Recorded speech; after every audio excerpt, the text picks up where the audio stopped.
Vamos chicos a la página 23 del libro de biología. El tema que nos corresponde hacer es la meiosis y la gametogénesis.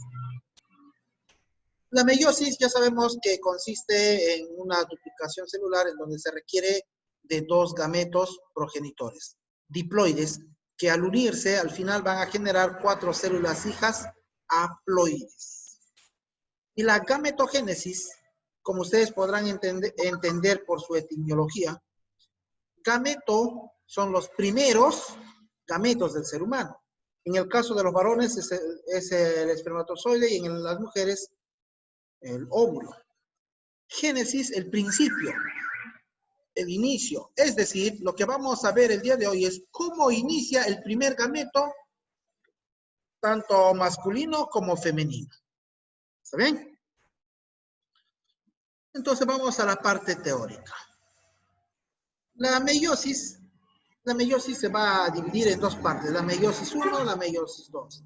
En cada uno es como la mitosis, va a tener profase, metafase, anafase y telofase. En la meiosis 1 va a ser profase 1, metafase 1, anafase 1, telofase 1. En la meiosis 2, profase 2, metafase 2, anafase 2, telofase 2. Lo mismo que en el anterior. Pero vamos a ir viendo qué ocurre en cada etapa. ¿Está bien? En la meiosis 1, que se llama división reduccional, de una célula 2N se van a obtener dos células, también dos células con una carga de N. O sea que de una célula diploide se van a obtener dos células haploides. En la profase 1, que es la fase más compleja de la meiosis, y en el hombre puede durar 24 días, ojo, casi un mes. Y solo la profase dura de 3 a 14 días. Esta fase va a tener varios periodos. Es necesario sabernos esos periodos. ¿Ah? El primer periodo se llama leptonema, en donde se va a formar un filamento delgado. Comienza la condensación de la cromatina, que presenta engrosamientos denominados cromómeros. Generalmente los cromosomas se polarizan adheriéndose a una región de la envoltura nuclear adoptando la forma de un ramillete. Debemos recordar que la cromatina es el ADN condensado, ¿verdad? Que está así aplastadito, varias moléculas de ADN que están aplastaditas. Entonces, en esta parte del leponema, justamente la cromatina empieza a condensarse para formar, ¿qué cosa? Unos filamentos delgados. En la figura nosotros podemos ver claramente cómo es que se están formando esos filamentos. Luego tenemos el cigonema. Es una unión de los filamentos, ¿ya? Cigo significa unión y nema es filamentos. Por lo tanto, en el cigonema tenemos la unión de filamentos. ¿Qué va a ocurrir? Los cromosomas homólogos se aparecen en un proceso llamado sinapsis. Bla, bla, bla. ¿Qué significa esto que los cromosomas homólogos? Recuerdan que los cromosomas pueden ser de dos tipos, ¿no? X y Y. Los cromosomas homólogos generalmente son los cromosomas X. Entonces, estos cromosomas se van a ir agrupando de dos en dos. ¿Cuántos pares de cromosomas tenemos nosotros los humanos? 23 pares. De esos 23, uno es sexual, ¿no? Y los otros 22 vienen a ser de otros caracteres del ser vivo. Luego tenemos la paquinema. ¿Qué ocurre en la paquinema? Aquí empiezan a engrosarse los filamentos. Ya no sería un filamento delgado, sino un filamento grueso. Los cromosomas homólogos constituyen tétradas. Cada cromosoma se observa como un cuerpo doble, formada por dos cromátides. Es lo que nosotros vemos, ¿no? Los brazos que están hacia arriba, así, ¿no? Los brazos que están hacia arriba y hacia abajo. Estos son los cromátides. Aquí, en el paquinema, ocurre el crossing over. Mucho cuidado con el crossing over. ¿Qué cosa es el crossing over? Es la recombinación genética. Es decir, aquí es cuando ocurre la combinación de genes de papá con el de mamá. Acá se combinan. ¿Por qué? Porque justamente el combinarse permite que haya variabilidad genética. Ya sabemos por qué es importante la variabilidad, porque asegura la existencia de un ser vivo. En el diplonema ya vamos a tener doble filamentos. Entonces los cromosomas empiezan a separarse mutuamente a través de las quiasmas. Finalmente tenemos la diacinesis, movimiento a través a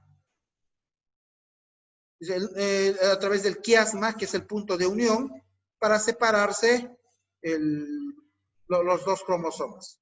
El número de quiasmas se reduce, los cromosomas se distribuyen uniformemente en el núcleo, se desorganiza el nucleolo y la envoltura nuclear.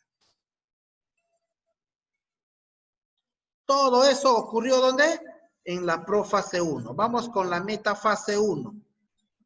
Las parejas de cromosomas homólogos se mueven hacia el centro de la célula y se alinean en la parte central, eso es en la región ecuatorial.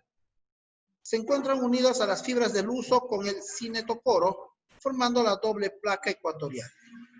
Aquí estaba el huso acromático, cada cromosoma que está en la parte ecuatorial de la célula va a estar unido al huso acromático a través del cinetocoro. Luego vamos a la anafase. En la anafase se separan, ¿no? Estamos en la anafase 1. Los cromosomas homólogos migran hacia los polos celulares. Es lo que ocurre, esto lo hemos visto en la mitosis. Esto de acá ya empieza a migrar a este polo, al polo norte, y estos de acá empiezan a migrar al polo sur para formar dos células hijas. En la telofase 1, los cromosomas llegan a los polos opuestos, se reorganiza la carioteca y los nucleolos. De esta forma se forman núcleos haploides. Listo. Miren, aquí, estos de acá, cuando llegan a su polo, ya empiezan a separarse para obtenerse dos células hijas, pero con la mitad de la carga genética para cada uno. ¿Qué va a ocurrir? Aquí hay una citocinesis, ¿recuerdan? La citocinesis 1, que es el movimiento que permite la separación de estas dos células ya formadas en la telofase 1. Ahora sí viene la meiosis 2. Mientras que la meiosis 1 era, recuerdan ustedes, la división reduccional, la meiosis 2 recibe el nombre de división ecuacional. ¿En qué consiste?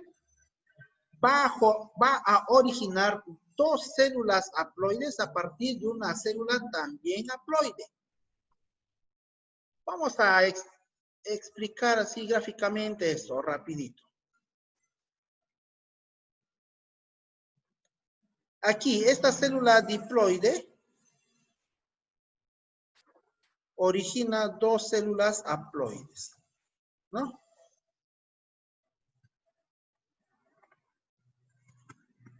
Esta es la meiosis 1. ¿Qué va a ocurrir en la meiosis 2? Esta célula va a dar origen a otras dos células con la misma carga genética. Si acá es N, acá este va a ser N, acá también va a ser N. Y este señor también va a generar dos células hijas con la carga N, N.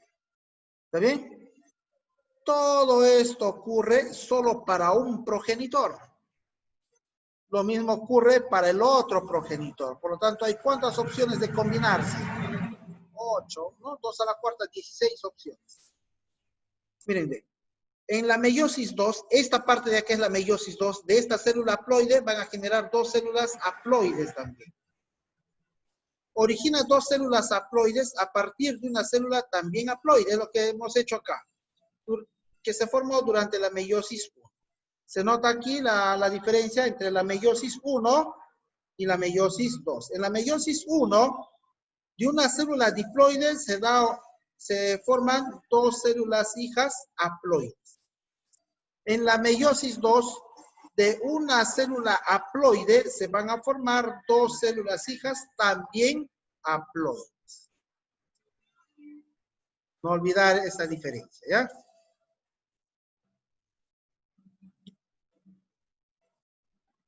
Aquí no hay recombinación genética, no hay crossing over, obviamente. Igualito, metafase, profase, metafase, anafase, etc. Vamos con la profase 2. Se desorganiza la envoltura nuclear y los nucleolos observan que los cromosomas están unidos a través de sus centrómeros. Como en la profase normal de la mitosis, igualito. Pero ya ocurre de una célula haploide a otra célula haploide. En la mitosis sucedía que de una célula diploide se formaba otra célula diploide. En el caso de la meiosis 2 está yendo de una célula haploide con carga N, va a formar otra célula N. Es lo mismo, ¿ya? En la metafase 2, los cromosomas dobles se alinean en la región central. Es como si fueran todas las fases de la mitosis normal, pero con la condición que ya hemos mencionado al principio. Y aquí falta, ¿no? ¿Y dónde está? Bueno, falta acá en la parte teórica, pero nosotros lo vamos a completar. Va a ser rapidito. ¿Qué ocurre en la profase 2? Se desorganiza la envoltura nuclear, los centrómeros se van a los polos opuestos y se forma el uso acromático. Eso sería en la profase 2. En la metafase 2, ¿qué va a suceder? En la metafase 2, lo que ocurre es que en el uso acromático, aquí ya están los cromosomas uniéndose, ¿no? A través de su centrómero. En el uso acromático, todos los centrómeros están en la línea ecuatorial de la célula. Aquí están los cromosomas, en la línea ecuatorial. Esa es en la metafase. En la anafase 2, ¿qué sucede? Sucede que cada lado de los brazos van a ir volviendo. Este va a ir dirigiéndose a cada polo opuesto de la célula. Y en la telofase 2 empieza el movimiento, ya acá se formó un nucleolo, y empieza la citocinesis para separar estas dos células hijas que también son haploides. Todo esto es lo que ocurre en una mitosis normal. Pero les decía, en una mitosis normal de una célula 2N, esta es una célula 2N, se obtenían también dos células con cargas genéticas idénticas, 2N. En el caso que nosotros estamos haciendo ahora, no estamos partiendo de una célula 2N, sino de una célula N, y se va a obtener también otra célula N. ¿Ya? Esa es la diferencia. Nada más. Por eso que no han puesto más aquí en el texto. ¿Alguna duda? Aquí está, acá está la parte superior, está, miren. La anafase 2, justo lo que habíamos explicado, aquí está la fase 2. Luego vemos la gametogénesis. Propiamente dicha, la gametogénesis es cómo se origina un espermatozoide o cómo se origina, ¿qué cosa? Un óvulo. Testículos, ¿dónde se lleva a cabo los testículos y ovarios? Y aquí hay una pregunta. ¿En qué etapa de nuestra vida se forma el primer espermatozoide para los varones? En el vientre de nuestra madre. Ajá, muy bien. ¿Quién fue? Yo, profe, Vela Panduro. Israel, muy bien, Israel. Esto ya les he explicado, si no me equivoco, el año pasado. Efectivamente, cuando nosotros somos aún unos embriones, formamos el primer gameto, ya sea masculino o femenino. Siempre, ¿ya? Desde que somos embriones. O sea, en el vientre de nuestra madre se formó el primer espermatozoide o el primer óvulo. A ver, tenemos acá un cuadro. Dice, cuadro comparativo de la mitosis y la meiosis.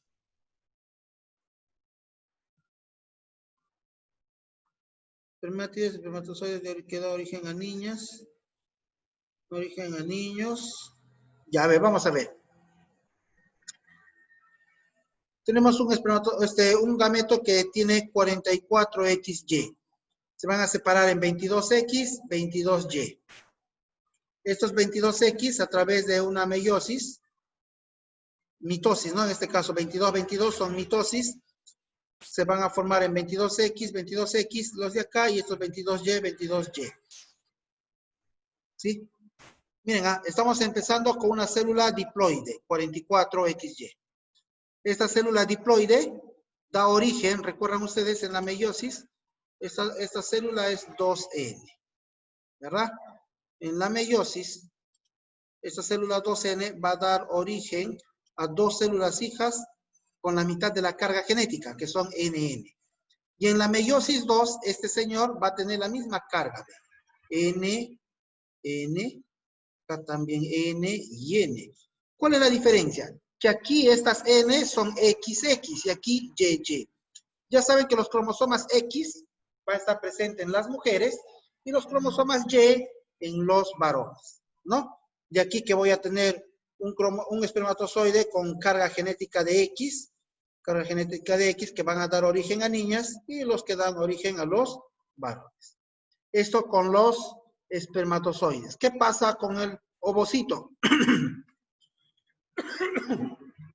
En el caso de los óvulos ocurre algo similar. Tenemos aquí un óvulo con carga genética 2N. Van a dar origen ¿a quién? A dos células hijas con cargas genéticas NN.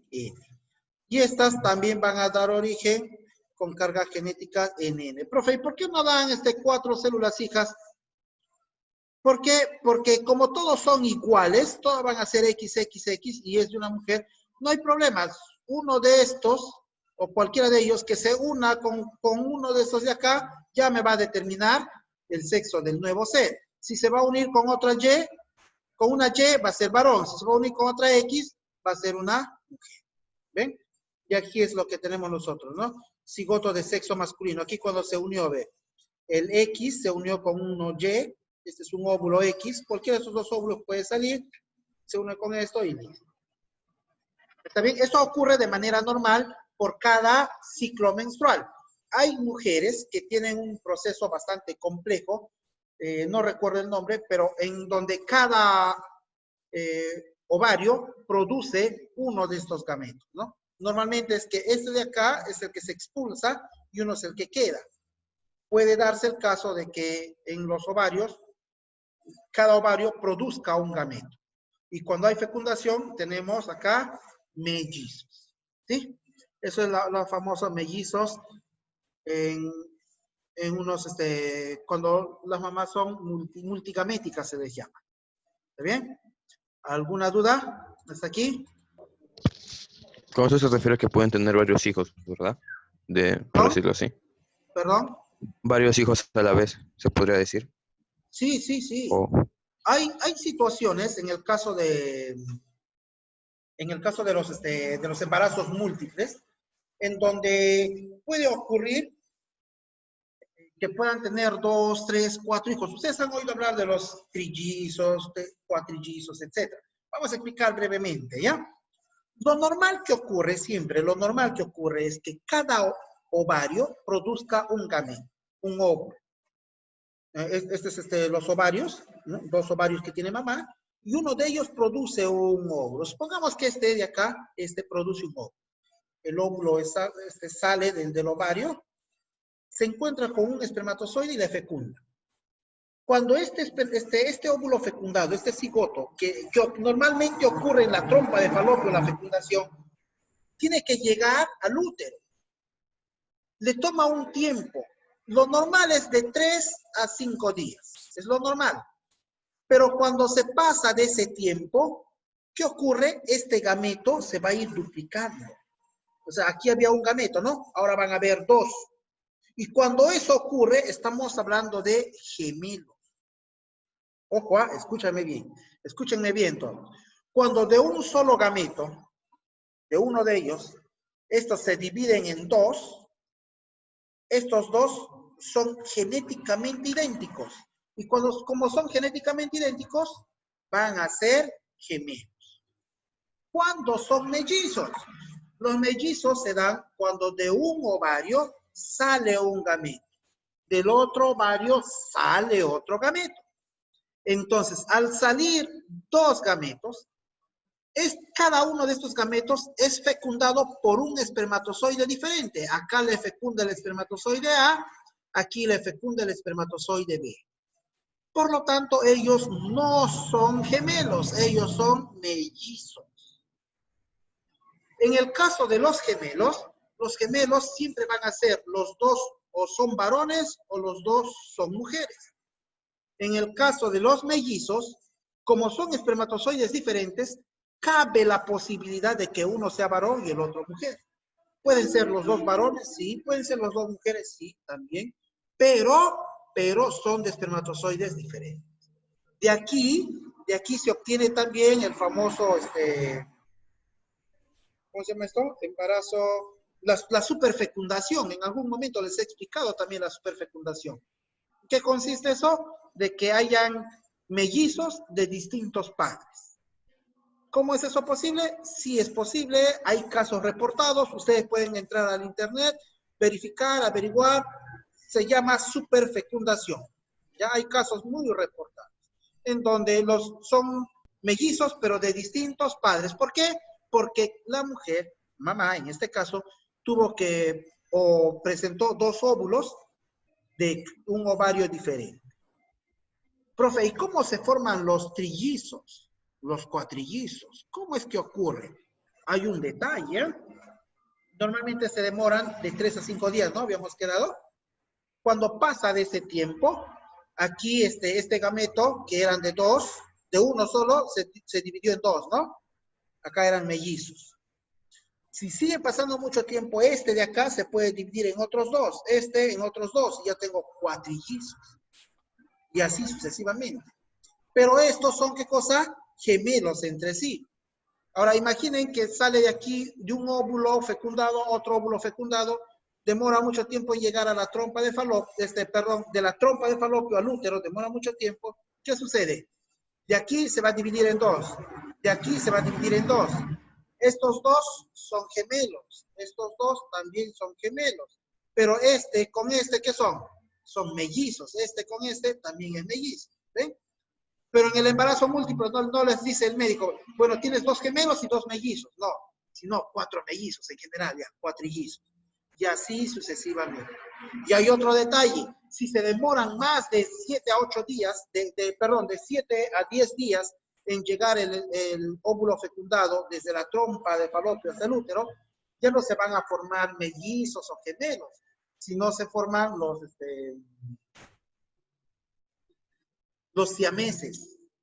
Los siameses son son dos individuos que comparten un órgano en común. ¿Ven?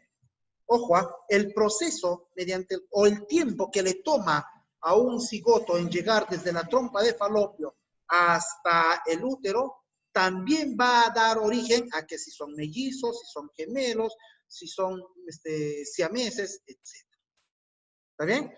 Muy interesante este tema. Yo les recomiendo a que ustedes averigüen más respecto a la superfecundación. Muy sorprendente. La primera vez que salió a luz este tema, pues llamó mucho la atención. ¿Cómo es posible que suceda? Sin embargo, ocurre. ¿Ya? Bien, ¿alguna otra pregunta? ¿Chicos? No. ¿Ninguna? Muy bien.